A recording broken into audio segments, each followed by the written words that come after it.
Looking back now, I should have seen it coming. The signs were all there, small cracks spreading across the foundation of what I thought was a solid marriage. Hindsight is cruel. It lays everything out in front of you with mocking clarity, making you wonder how you could have been so blind. But love does that to a man. Or maybe it was comfort, the kind that 8 years of marriage breeds. You settle into routine, into trust, into the belief that your person is just that, yours. You ignore the quiet shifts, the tiny hesitations, because the alternative is unthinkable. Sophia had always been a woman who turned heads, elegant, confident, the kind of person who walked into a room and made it her own without even trying. I loved that about her.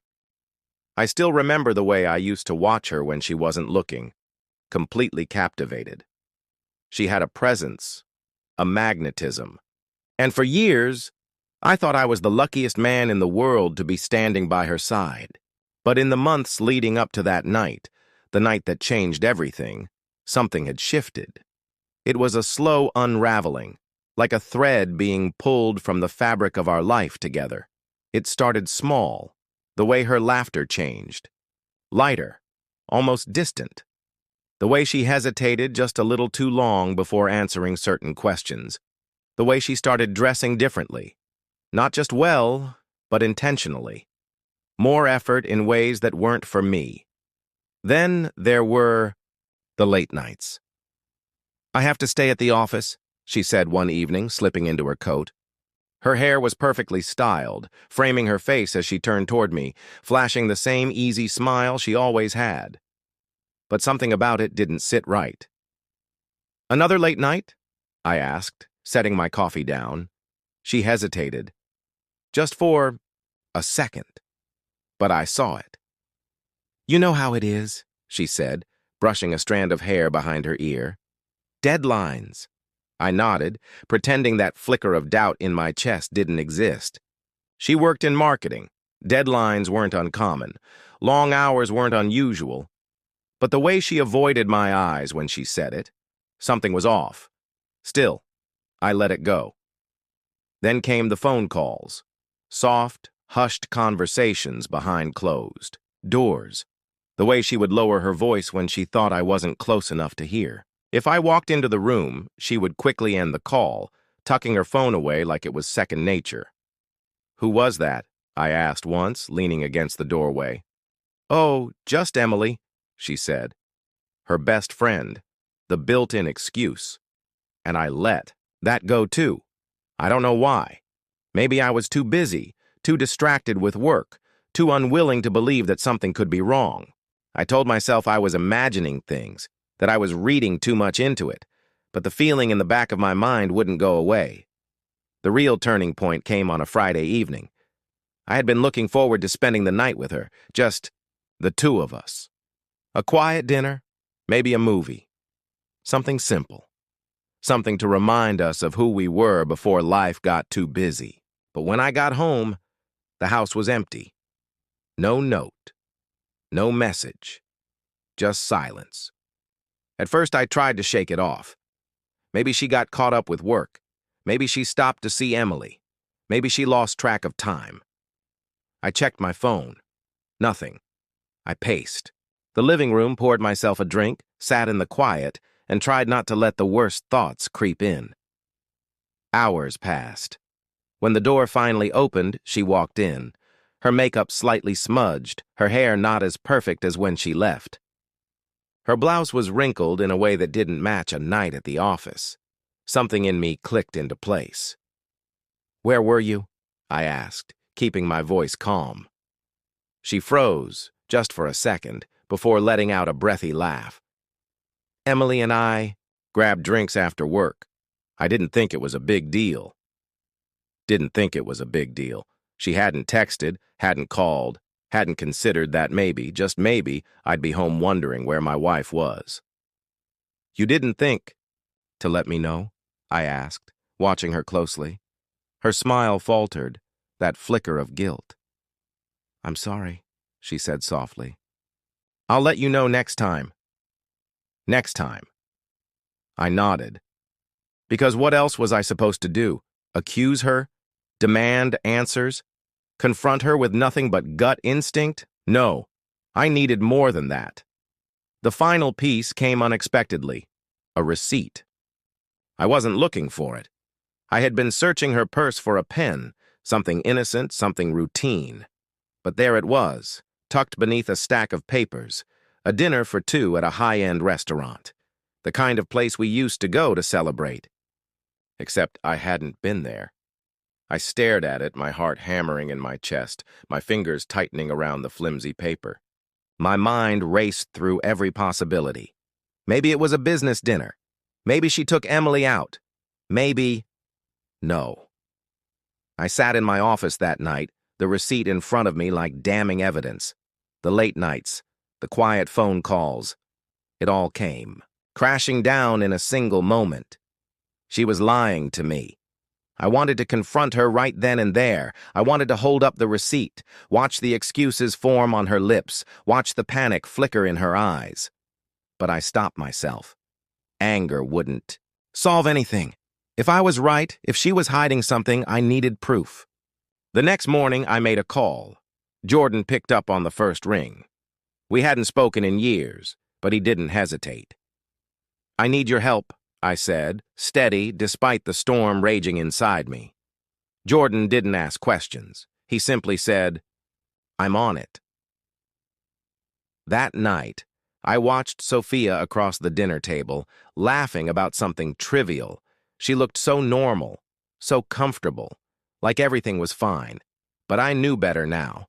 She was slipping through my fingers, and I wasn't going to let it happen without knowing the truth, no matter how much it hurt. I thought about it, murmuring to myself, keeping my voice low. He sighed. I figured. I need more. There was a pause. "You sure?" I glanced at Sophia's sleeping form. "Yeah. I want to know everything." Jordan didn't hesitate. "All right, give me a couple of days." I ended the call and placed the phone back on the nightstand beside me. Sophia shifted slightly but didn't wake. Good. She had no idea what was coming. Jordan didn't disappoint. 2 days later, I met him again, this time in my car, parked in an empty lot behind a strip mall. He slid into the passenger seat and handed me a flash drive. "This is everything," he said. I plugged it into my laptop and clicked through. The files, surveillance footage, phone records, financial transactions. One particular file caught my eye, a video. I clicked play and my blood turned to ice. Sophia and Daniel, standing in the lobby of a hotel, talking, laughing. She reached out, touching his chest in that way she used to touch mine. Then, without hesitation, she leaned in and kissed him. The video cut off there, but I didn't need to see the rest. I already knew. A part of me wanted to slam the laptop shut, throw it out the window, and pretend I hadn't seen anything. But I couldn't. This was real. I gripped the steering wheel, taking a slow breath. "She's gone," I murmured. Jordan exhaled. "Yeah, man." There was silence between us for a long time. Finally, he spoke again. "What are you going to do?" I stared straight ahead, jaw tightening. "I'm going to make sure she regrets it." When I walked into the house that evening, Sophia was in the kitchen, humming as she chopped vegetables. She glanced up and smiled at me. "You're home early," she said. I set my bag down. "Yeah, slow day at work." She nodded, turning, back to her task. She looked so normal, like she wasn't betraying me in the worst way possible. I took a step closer, watching her. It was almost funny. She had no idea her perfect little lie was about to fall apart. Not yet, but soon. You always think you'll know how you'll react when betrayal comes knocking. Maybe you'll yell. Maybe you'll break something. Maybe you'll collapse under the weight of it all. But when I walked into my house that evening and saw him sitting at my dining table, casually sipping from my coffee mug, all I felt was cold, calculating rage. Daniel. I had seen his face in Jordan's photos. I had watched him kiss my wife in hotel lobbies. I had seen him lean close to her in dimly lit restaurants, his hand grazing hers in ways that only I was supposed to. And now, here he was, in my home, in my chair, drinking my damn coffee. The audacity of it all would have been almost funny if it weren't so infuriating.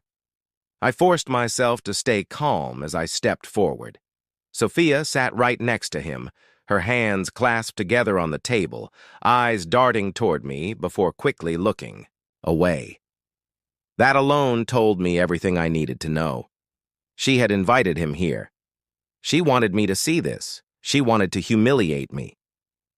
I stopped just a few feet away from the table, my hands resting loosely in my pockets, my face unreadable. Daniel leaned back in his chair, smirking.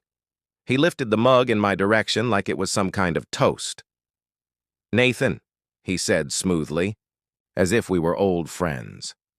"You're home." I ignored the greeting, letting my eyes drift to Sophia, who still refused to look at me. "What is this?" I asked, my voice deceptively calm. She hesitated, opened her mouth, closed it. Then, in a barely audible voice, she said, "I think we should talk." I raised an eyebrow. "Talk?" Daniel chuckled, setting the mug down. "Yeah, man to man." I turned my head slowly, really looking at him for the first time. He was too comfortable, too cocky. He thought this was a game. I was about to show him otherwise. Daniel met my gaze with an arrogant smile, then leaned forward slightly, and with absolutely no hesitation, he said it. "I fucked your wife. 9 times. Silence. For a long moment, the words just hung in the air, vibrating with the weight of their meaning. Sophia flinched.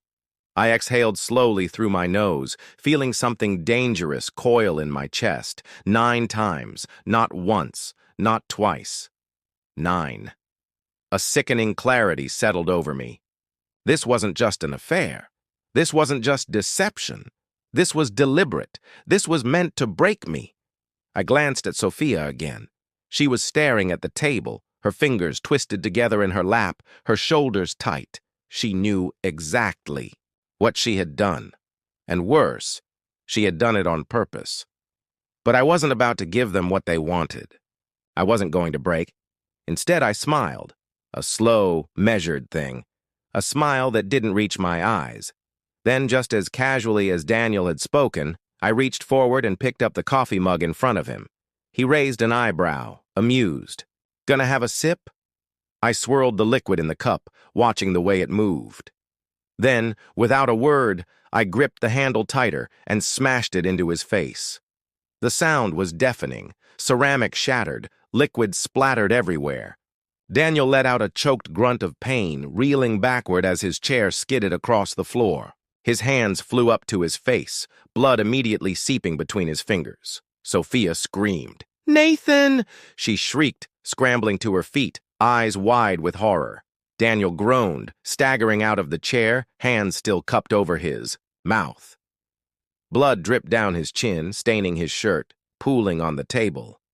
I took a slow step forward, watching as he stumbled against the wall, his breath coming in ragged gasps. "You think this is a game?" I asked, my voice dangerously quiet. He didn't answer. He was too busy trying to stop the bleeding. Sophia grabbed my arm. "What the hell is wrong with you?" she cried, her voice shaking. I turned to face her. "What's wrong with me?" I let out a humorless laugh. "Maybe it's the fact that my wife brought her lover into my home and let him drink from my cup like he owned the place." She flinched. I leaned in slightly, my voice a low growl. "Clean this up." Then I walked out. She didn't follow. Good. The day after Sophia walked out of my apartment, I woke up feeling something I hadn't in a long time. Peace. For months, my life had been tangled in the wreckage of her choices, drowning in her betrayal, suffocating under the weight of everything I had lost. But now, for the first time, the air felt lighter. My mind was clear. And most of all, I was free. I didn't feel happiness. Not yet. The scars she left would take time to fade. But there was no anger, no resentment, no ache in my chest every time I thought of her. Just distance. A closing chapter. I reached for my phone, scrolling past the unread messages with her name still attached to them. Then, without hesitation, I deleted her number. I didn't block her. I didn't need to. If she ever reached out again, I wanted her to see that I had moved on, that while she was left standing in the ruins of the life she destroyed, I was walking forward without a single glance back. And that was the only revenge I ever needed.